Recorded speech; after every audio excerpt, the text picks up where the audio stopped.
Madame, Monsieur, bonjour, nous sommes ravis de vous retrouver pour le numéro de rentrée de notre magazine En direct de la rédaction, un programme qui vous est proposé par le groupe Revue Fiduciaire. Ce numéro de septembre sera entièrement consacré à la loi travail. Adoptée en moins de 4 mois de débats parlementaires au prix d'un recours systématique au 49.3, la loi travail a été publiée au journal officiel du 9 août 2016. Elle touche à la plupart des grands domaines du droit du travail, mais le véritable cœur du texte, c'est la confirmation d'une évolution à l'œuvre depuis plusieurs années qui vise à libérer la négociation d'entreprise du cadre fixé par les accords de branche. Avec Nicolas Raymond, François Vello et Karina Flalo, nos experts, nous allons revenir sur 3 grands points de ce texte. La durée du travail, les accords majoritaires et les grandes mesures relatives aux représentants du personnel. Et j'accueille tout de suite Nicolas Raymond, rédacteur en chef de la RF Sociale. Bonjour Nicolas. Bonjour Marianne. La part conséquente de la loi travail, ce sont les dispositions relatives à la durée du travail, au repos quotidien et au congé. En pratique, la loi cherche à donner davantage de latitude à la négociation d'entreprise sur ces matières. C'est évidemment très technique et nous n'allons pas passer en revue l'intégralité des dispositions de la loi sur ces sujets. Il y en a 40 pages dans la revue fiduciaire, rien que sur la durée du travail et des congés. Mais si vous le voulez bien, Nicolas, je vous propose de faire avec vous un focus sur quelques points particuliers. Tout d'abord, l'esprit de la réforme, et puis un deuxième focus sur les majorations pour heures supplémentaires, l'aménagement du temps de travail, les forfaits jours et les astreintes. On commence par le commencement. Est-ce que vous pouvez nous ébaucher à grands traits l'idée générale de la réforme, Nicolas? Je vais essayer Marianne. La loi a réécrit la quasi-totalité des dispositions légales sur la durée du travail, le repos quotidien et les congés, en respectant à chaque fois une architecture distinguant 3 éléments. Les règles d'ordre public, auxquelles on ne peut déroger, les thèmes ouverts à la négociation, par accord collectif, s'entend, et les règles supplétives, c'est-à-dire celles qui sont applicables en l'absence d'accord sur le sujet. Alors, au final, l'axe central de la réforme tient en quelques mots. Dans les domaines ouverts à la négociation, les accords d'entreprise ou d'établissement primeront sur l'accord de branche de façon quasi systématique. Dans cette nouvelle architecture, l'accord de branche se trouve relégué à un rôle supplétif puisqu'il ne s'applique qu'à défaut d'accord d'entreprise. Alors en pratique, ça signifie quoi? Eh bien, un accord d'entreprise pourra être moins favorable pour les salariés qu'un accord de branche, sous réserve de respecter les prescriptions minimales fixées par la loi lorsqu'il en existe. Donc, primauté à l'accord d'entreprise par rapport à l'accord de branche, mais enfin, sauf erreur de ma part, ce n'est pas complètement nouveau. Non, pas complètement nouveau, puisqu'on avait déjà cette règle dans un certain nombre de domaines. Alors je vais en citer juste quelques-uns. On avait le volume du contingent annuel d'heures supplémentaires, les conventions de forfait en jours sur l'année, l'aménagement du temps de travail. Donc, par exemple, dans ces 3 domaines, la loi faisait déjà primer l'accord d'entreprise sur l'accord de branche. Non, la véritable nouveauté, c'est que cette primauté de l'accord d'entreprise est maintenant pratiquement généralisée en matière de durée du travail, de repos et de congé. Vous insistez sur pratiquement généralisé, j'en déduis qu'il reste des exceptions? Ben oui, c'est ça le droit, hein. Le législateur n'est pas fou et sur certains points, considérés comme particulièrement sensibles, la loi a maintenu la toute-puissance de l'accord de branche. Alors je vais prendre quelques exemples, et notamment en matière de temps partiel. Pour le temps partiel, il faut impérativement un accord de branche étendu pour prévoir un taux de majoration des heures complémentaires différent de celui fixé par la loi et à condition de respecter un minimum de 10%. Deuxième thème, toujours sur le temps partiel, il faut un accord de branche étendu pour autoriser un employeur à conclure des amendes complément d'heures, c'est-à-dire en gros pour augmenter temporairement la durée du travail d'un salarié à temps partiel. Et il faut toujours un accord de branche étendu pour fixer une durée minimale à temps partiel inférieure à la durée minimale par défaut de 24 heures hebdomadaires. Un autre point, donc en matière d'aménagement du temps de travail, la loi a ouvert la possibilité d'organiser le travail sur une période supérieure à l'année, mais d'au plus 3 ans, par accord d'entreprise ou d'établissement ou à défaut par accord de branche. Mais encore faut-il qu'un accord de branche l'autorise.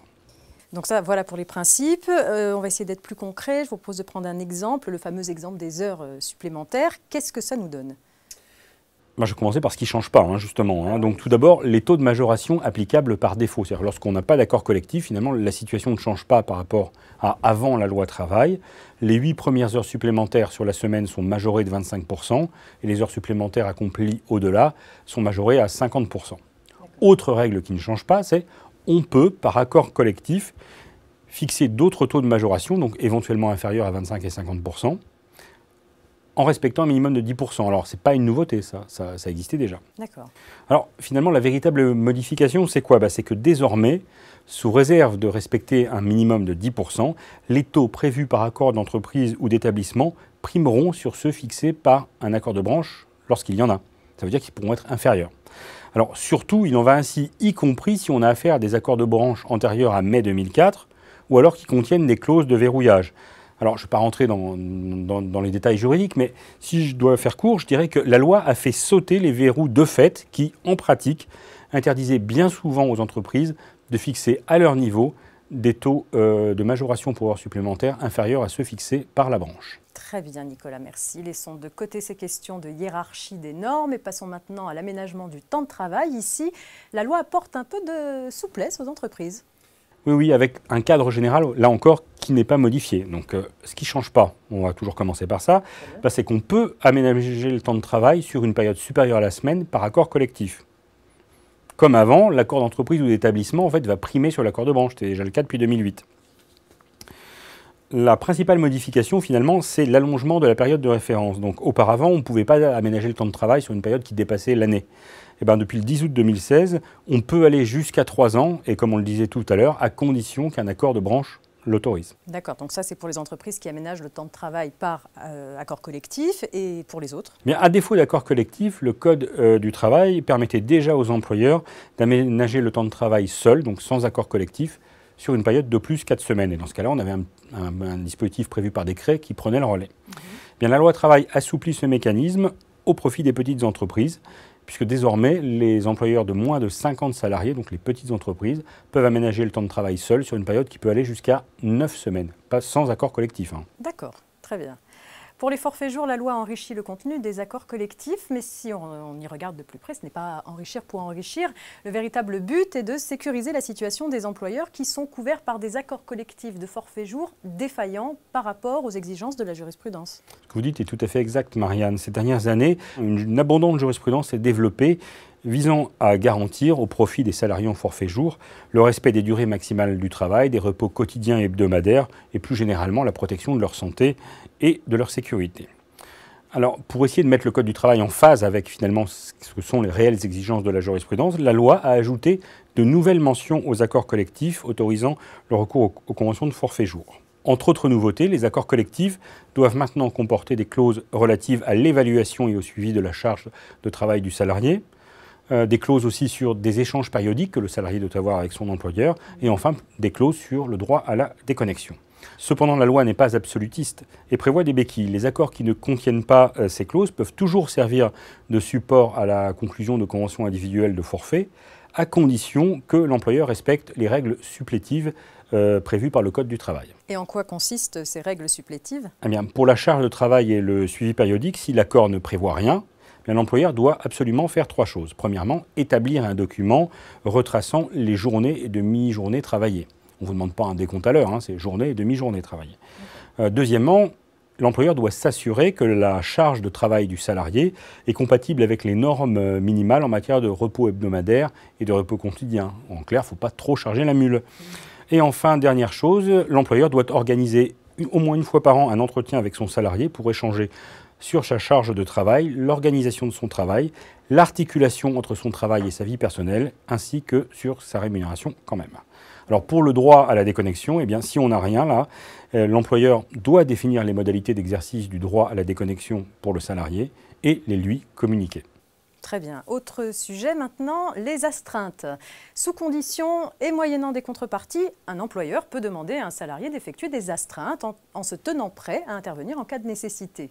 La loi travail a supprimé la condition de localisation au domicile du salarié ou à proximité. Oui, jusqu'au 9 août 2016, eh bien, le Code du travail était assez strict puisqu'une astreinte devait se dérouler impérativement au domicile du salarié ou à sa proximité. Ce qui fait que si l'astreinte se déroulait hors de cette zone géographique, eh bien, en théorie, même si c'était dans un appartement tout confort, dès lors que ce n'était pas le domicile du salarié, eh bien, quelque part, on avait une requalification en temps de travail effectif. Alors le critère de localisation de l'astreinte, il est remplacé par une condition négative, c'est-à-dire on dit plus ce qu'on doit faire, mais ce qu'on ne doit pas faire. L'astreinte, il est simplement maintenant exigé que l'astreinte ne se déroule pas sur le lieu de travail. Donc autrement dit, on va pouvoir faire des astreintes au-delà du périmètre restreint du domicile du salarié. Alors avec quand même, au final, toujours une règle d'or, la même qu'avant, c'est qu'un salarié en astreinte ne doit pas se retrouver à la disposition permanente et immédiate de son employeur, sans quoi ce sera du temps de travail. Très bien. Merci Nicolas pour toutes ces précisions. À bientôt. Merci Marianne. J'accueille à présent François Vélo, chef de rubrique en droit social, pour la suite de ce numéro spécial Loi du travail. Bonjour François. Bonjour Marianne. Bienvenue sur notre plateau. Merci. Alors, on a beaucoup parlé des assouplissements en matière de durée du travail, mais un autre aspect important de la loi travail, peut-être un peu moins commenté, c'est la réforme de la négociation collective. À l'avenir, tous les accords collectifs devront être majoritaires. François, est-ce que vous pouvez nous expliquer ce qu'est un accord majoritaire? Bien sûr. Alors, dans un premier temps, il faudra rappeler les règles applicables aujourd'hui. Un accord collectif, pour être valable, un accord d'entreprise, il doit être signé par des syndicats qui ont récolté au moins 30% des voix au premier tour des dernières élections professionnelles. Et par ailleurs, il y a une deuxième condition qui est que cet accord ne doit pas avoir fait l'objet d'une opposition par des syndicats majoritaires. C'est-à-dire que des syndicats non signataires qui totalisent au moins 50% des voix peuvent faire opposition à un accord et empêcher qu'il s'applique. Voilà, ça c'est le régime actuel. Aujourd'hui, il s'applique encore. Ce que propose la loi travail, donc, c'est l'accord majoritaire. L'accord majoritaire, il doit être signé par des syndicats qui représentent 50%, et non plus 30%, 50% des voix exprimées en faveur des syndicats représentatifs au premier tour des dernières élections. Donc ce qu'il faut retenir, c'est qu'on passe de 30 à 50%, avec une base de calcul un peu différente, mais globalement, on a des conditions de validité qui sont renforcées, qui sont beaucoup plus fortes que par le passé. On veut davantage de légitimité chez les signataires. Et par ailleurs, on y reviendra après, mais on a un mécanisme de référendum qui permet éventuellement, c'est une roue de secours en fait, qui permet de rattraper un accord qui serait simplement minoritaire. Alors, cette réforme va rentrer en vigueur en 2 temps. Je passe rapidement sur une catégorie très particulière d'accords, les accords de préservation et de développement de l'emploi. C'est une création de la loi travail. Eux, ils ont été dès l'origine soumis au régime majoritaire, donc dès août 2016. La première vraie échéance, c'est le 1er janvier 2017, le 1er janvier prochain. Là, tous les accords qui portent sur la durée du travail, les repos ou les congés devront être majoritaires. Et puis, le 1er septembre 2019, on étendra cette règle à tous les autres accords collectifs. Mais ce qu'il faut garder à l'esprit, c'est qu'aujourd'hui, jusqu'au 31 décembre, on est soumis à la règle des 30% avec droit d'opposition. D'accord. Excusez-moi, mais vous présentez la règle majoritaire comme une nouveauté, mais il me semble qu'il existe déjà des accords majoritaires. Alors effectivement, il y a un certain nombre d'accords collectifs qui étaient déjà majoritaires dès l'origine, avant même la réforme. Ils sont au nombre de 4. Il y a les accords de plan de sauvegarde de l'emploi, les accords de maintien de l'emploi, les accords qui permettent de mettre en place une instance unique de représentation du personnel, et puis les accords qui permettent de déroger à la périodicité de la négociation obligatoire. Alors, pourquoi ces accords étaient majoritaires? C'est parce qu'ils portent sur des sujets sensibles et qui peuvent être très lourds de conséquences pour les salariés. Je pense notamment aux accords de plan de sauvegarde de l'emploi ou aux accords de maintien de l'emploi. Donc on a décidé dès le départ que ces accords devaient être signés par des syndicats majoritaires. Et en fait, c'est là qu'on comprend pourquoi la loi travail veut étendre cette règle à tous les accords, progressivement. C'est parce que, je le rappelle, l'autre objectif de la loi travail, c'est de donner davantage de marge de manœuvre à la négociation d'entreprise, et notamment en lui permettant de s'affranchir de l'accord de branche. En caricaturant, là où un accord de branche dirait le taux de majoration des heures supplémentaires, des 8 premières heures supplémentaires, c'est 25%, donc le taux légal. Un accord d'entreprise peut dire, dans cette entreprise, c'est 10%. Donc, à partir du moment où vous ouvrez cette porte, vous devez faire en sorte que les signataires aient le plus de légitimité possible. Donc, on a décidé que les signataires devaient représenter au moins 50% des suffrages. Voilà pourquoi l'accord majoritaire va devenir la norme. Est-ce que vous ne craignez pas que ces nouvelles conditions de validité bloquent la négociation d'entreprise? J'imagine que ce ne sera pas toujours facile d'avoir la signature du syndicat majoritaire. Exactement. Alors, est-ce que ça va bloquer ou non? Pas forcément, parce qu'on a donc, c'est ce que j'évoquais au début, on a un deuxième mécanisme, on a un plan B, c'est le référendum. Si vous n'avez pas de signature majoritaire, mais que les syndicats signataires représentent plus de 30% des voix exprimées en faveur des syndicats représentatifs au premier tour des dernières élections, s'ils sont à 30%, ils peuvent demander l'organisation d'un référendum, c'est-à-dire faire en sorte que l'accord, bien que minoritaire, soit présenté au personnel et que les salariés votent. Donc on fait une adoption directe. Donc après là, c'est de la procédure, c'est-à-dire qu'une fois qu'on a clos la phase de signature, les syndicats signataires ont 1 mois pour demander l'organisation d'un référendum. À partir de cette demande, on a un délai de réflexion de 8 jours, pendant lequel les non-signataires, les syndicats non-signataires pourront éventuellement revenir sur leur position et signer, auquel cas on peut atteindre les 50% et on n'a plus besoin de référendum. Et puis, si ce n'est pas le cas, passé les 8 jours, eh bien, l'employeur a 2 mois pour organiser le référendum, sachant qu'aujourd'hui, on n'a toujours pas le décret d'application qui précise les modalités d'organisation de ce référendum. Voilà. Donc, pour répondre de façon plus générale à votre question, est-ce que ça va bloquer la négociation? C'est très difficile de le dire. Je reviens un peu en arrière. Il faut se rappeler qu'il n'y a pas si longtemps, avant 2009, la signature d'un seul délégué syndical suffisait à faire en sorte qu'un accord collectif soit valable.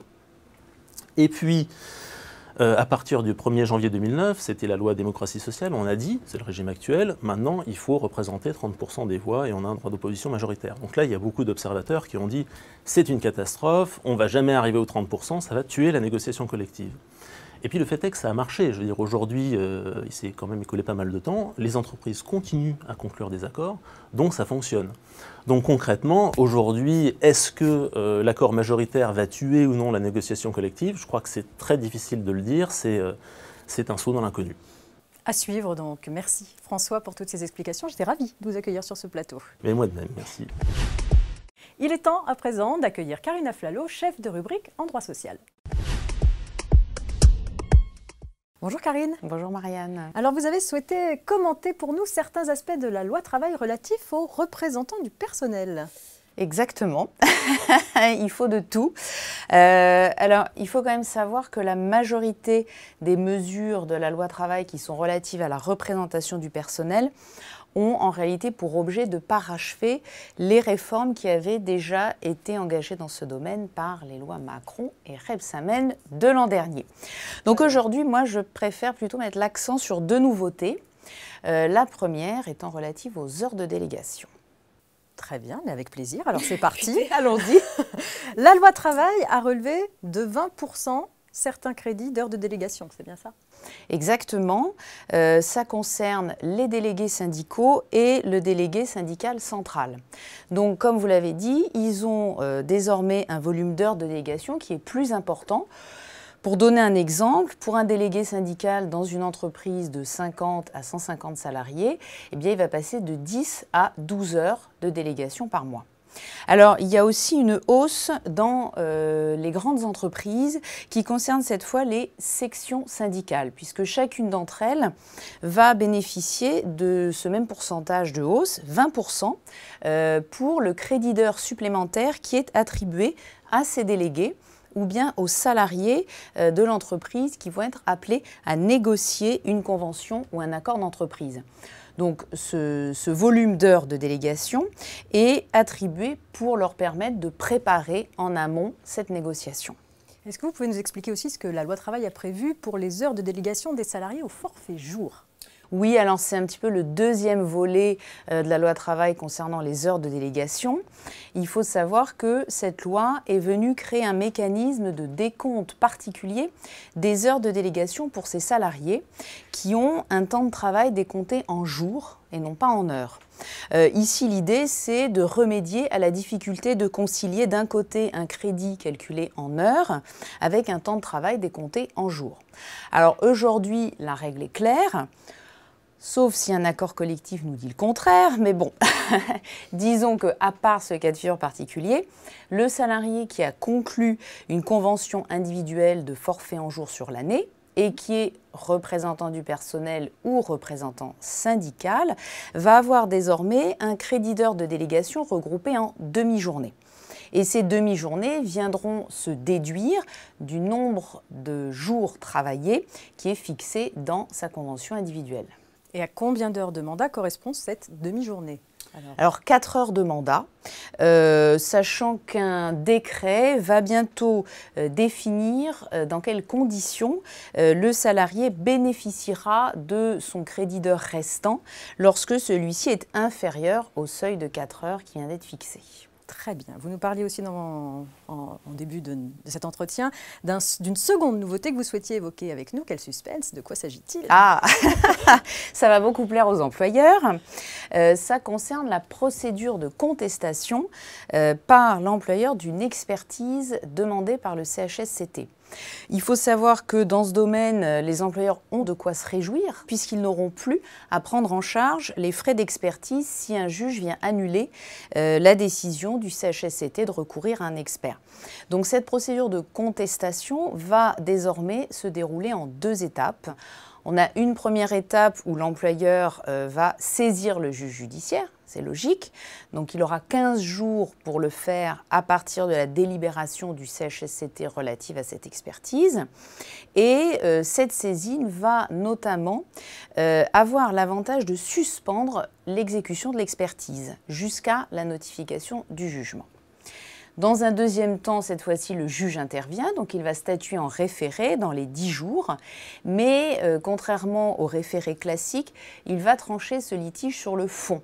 Donc ça veut dire que sa décision ne pourra pas faire l'objet d'un appel, elle pourra uniquement faire l'objet d'une saisine de la Cour de cassation. Voilà. Alors bon, après, les points que l'employeur peut contester ne changent pas. Hein. Ça va être la nécessité de cette expertise, quid de la désignation de tel expert, du coût, des délais de l'expertise, etc. Et qu'est-ce que cela implique concernant la charge des frais d'expertise ? Alors, les frais d'expertise restent à la charge de l'employeur, mais comme je l'ai dit au tout début, si le juge vient définitivement annuler la décision du CHSCT relative à l'expertise, à ce moment-là, l'expert va devoir rembourser à l'employeur les sommes qu'il a déjà perçues. Donc, ça veut bien dire que l'employeur ne financera plus les expertises décidées par le CHSCT et définitivement annulées par le juge. Alors, on va quand même rassurer les experts. Hein.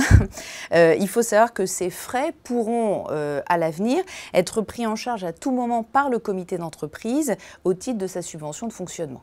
Donc, a priori, ils ne seront pas quand même complètement perdants, les experts. Les experts, très bien. Voilà. Merci, Karine, à De bientôt. rien. C'est la fin de cette édition. Merci pour votre attention. On se retrouve le mois prochain pour un nouveau rendez-vous avec les experts du groupe Revue Fiduciaire.